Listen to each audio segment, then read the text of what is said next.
जय श्री राधे कृष्णा। गंगा जमुना की कथा।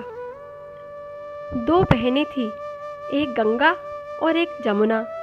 एक दिन दोनों एक साहूकार के खेत में से जा रही थी। उस खेत में से जमुना ने 12 दाने गेहूं के तोड़ लिए। यह देखकर गंगा ने जमुना से कहा, यह तो चोरी हो गई, तुझे तो पाप लग गया। तब जमुना ने कहा कि मैं ये पाप कैसे उतारूंगी।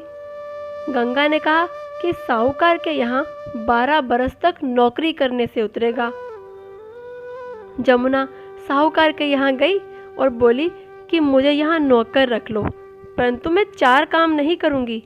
एक तो जूठे बर्तन नहीं धोऊंगी, झाड़ू नहीं लगाऊंगी, सेज नहीं बिछाऊंगी और दिया नहीं जलाऊंगी। साहूकार ने उसे नौकरी पर रख लिया। 12 बरस बाद कुंभ का मेला आया। साहूकार साहूकारनी मेले में जाने लगे तो जमुना ने उन्हें सोने का 1 टका दिया और बोली कि वहाँ मेरी बहन गंगा है, उसको ये टका दे देना और कहना कि बहन जमुना ने भेजा है। तो वह हाथ पसार कर गोरी गोरी बइयों में हरी हरी चूड़ियाँ पहन लेगी। वह लोग वहाँ जाकर गंगा जी को सोने का टका देने लगे तो गंगा जी ने गोरी गोरी बइयाँ हरी हरी चूड़ियों से सजी हुई पसार कर टका ले लिया और कहा कि बहन जमुना से कहना कि अब 12 बरस पूरे हो चुके हैं, वह वापस आ जाए।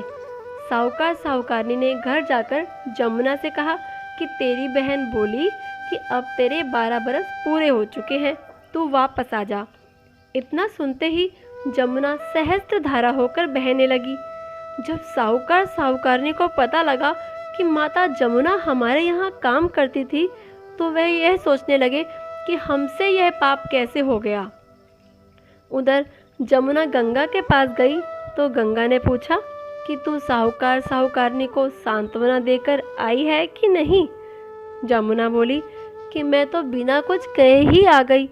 गंगा ने कहा कि उन्हें धीरज बंधा कर आ, नहीं तो उन्हें संतोष कैसे मिलेगा। जमुना जी ने उनके सपने में आई और बोली कि तुम उदास क्यों हो।